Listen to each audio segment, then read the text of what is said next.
Oi, oi, eu me chamo Victoria e, junto da Jéssica, nós vamos apresentar um pouco sobre a álgebra de mapas como método de avaliação da matéria de Sistemas de Informação Geográfico, disciplina obrigatória para Florestal, Engenharia Florestal da UDESC, e eletiva para Agronomia.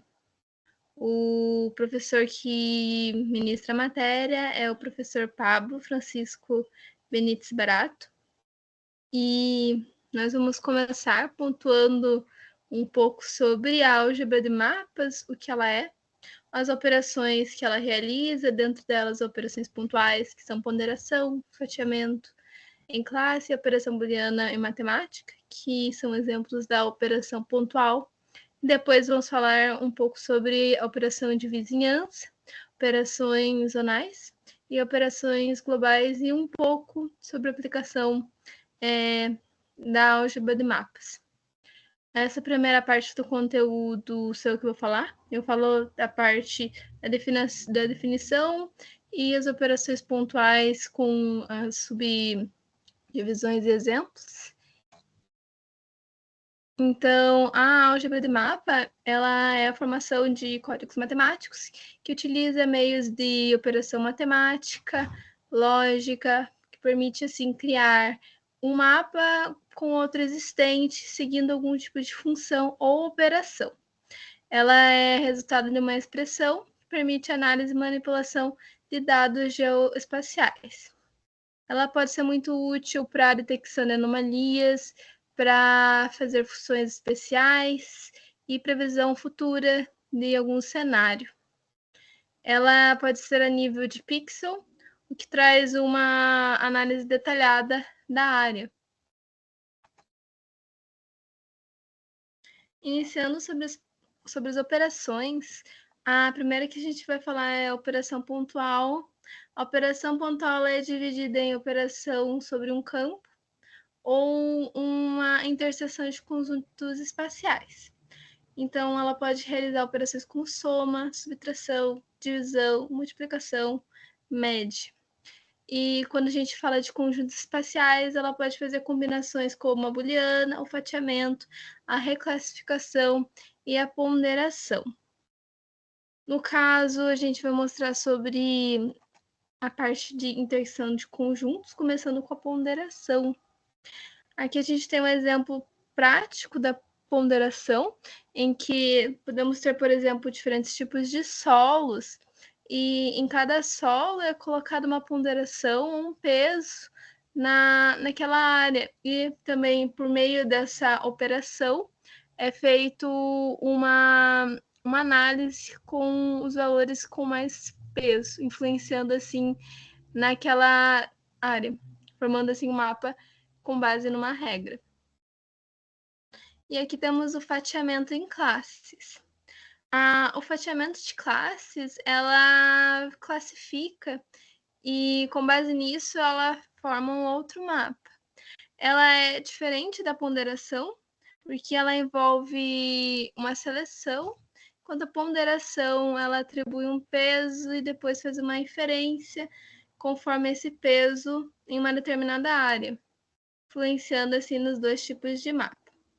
Ali a gente tem também um exemplo de como que ficaria, nesse caso, o fatiamento de classes, em que é determinado, por exemplo, o valor com baixa, média ou alta. A próxima operação, dentro ainda das pontuais, é a operação booleana. Ela utiliza equações lógicas, principalmente lógica matemática, usando e, ou, não, que é o NOR, que é o não ou, que seria as operações que poderiam unir conjuntos, selecionar conjuntos, e usando uma lógica booleana, realmente.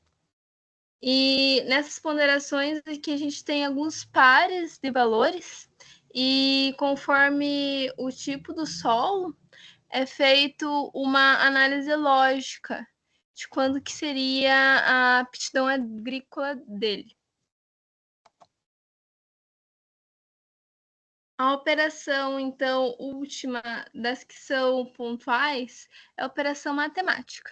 A operação matemática ela segue um tipo de regra que forma a partir de dois ou mais conjuntos de dados, resultando em um outro. Nesse caso aqui, a gente tem aqui uma fórmula que resulta em um mapa conforme uma regra padrão.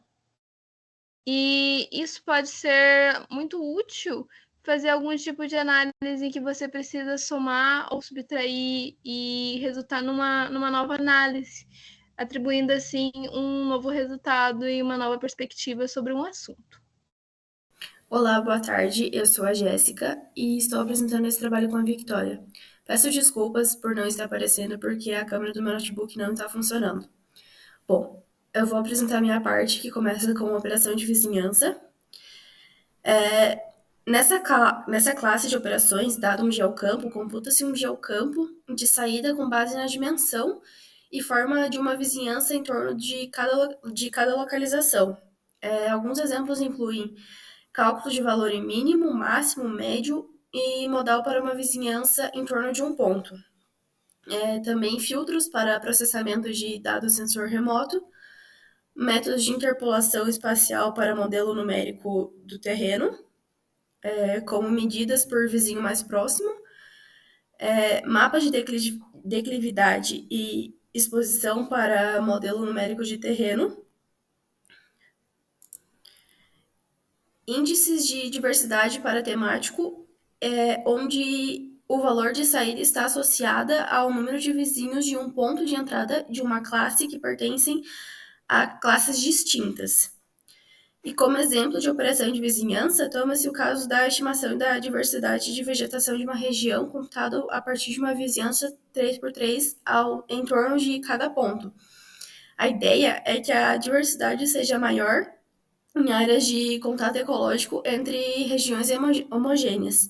Essa figura que aparece no slide, ela apresenta um mapa de vegetação e mostra a estimativa da diversidade computada para uma parte do mapa. Bom, agora eu vou comentar um pouco sobre as operações zonais. As operações zonais, elas são definidas sobre as regiões específicas de um geocampo de entrada, onde as restrições são fornecidas por um outro geocampo temático.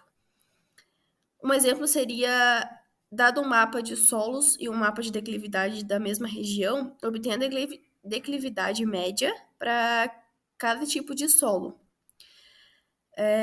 Essas operações são sempre definidas sobre um geocampo das classes de modelo numérico de terreno ou dado sensor remoto.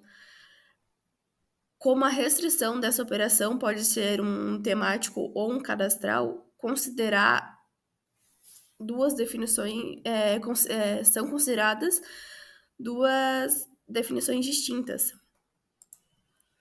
Nessa seção, apresenta-se o caso de operações zonais, onde a restrição é um temático. No caso de operadores zonais, um geocampo temático é utilizado para definir uma região de interesse aonde é computada a função. Os operadores zonais incluem média, máximo e mínimo, e desvio de padrão dos valores sobre uma região específica.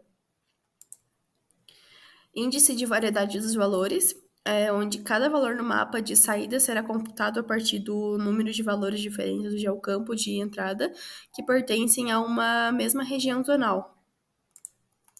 Considera-se, por exemplo, a operação máximo zonal, onde se toma um temático como restrição sobre um modelo numérico de terreno e se torna maior valor de modelo numérico de terreno para cada tema, como mostra nessa imagem que está presente no slide. Uma das principais aplicações é a análise de dados espaciais. Ela permite identificar padrões e relações entre diferentes variáveis geográficas, como densidade populacional, cobertura vegetal, distribuição de recursos naturais e muito mais. Com base nessa análise, é possível tomar decisões informadas e desenvolver estratégias eficientes para resolver problemas mais complexos. Aqui são algumas referências do nosso trabalho e estamos abertos a perguntas. Muito obrigada pela atenção.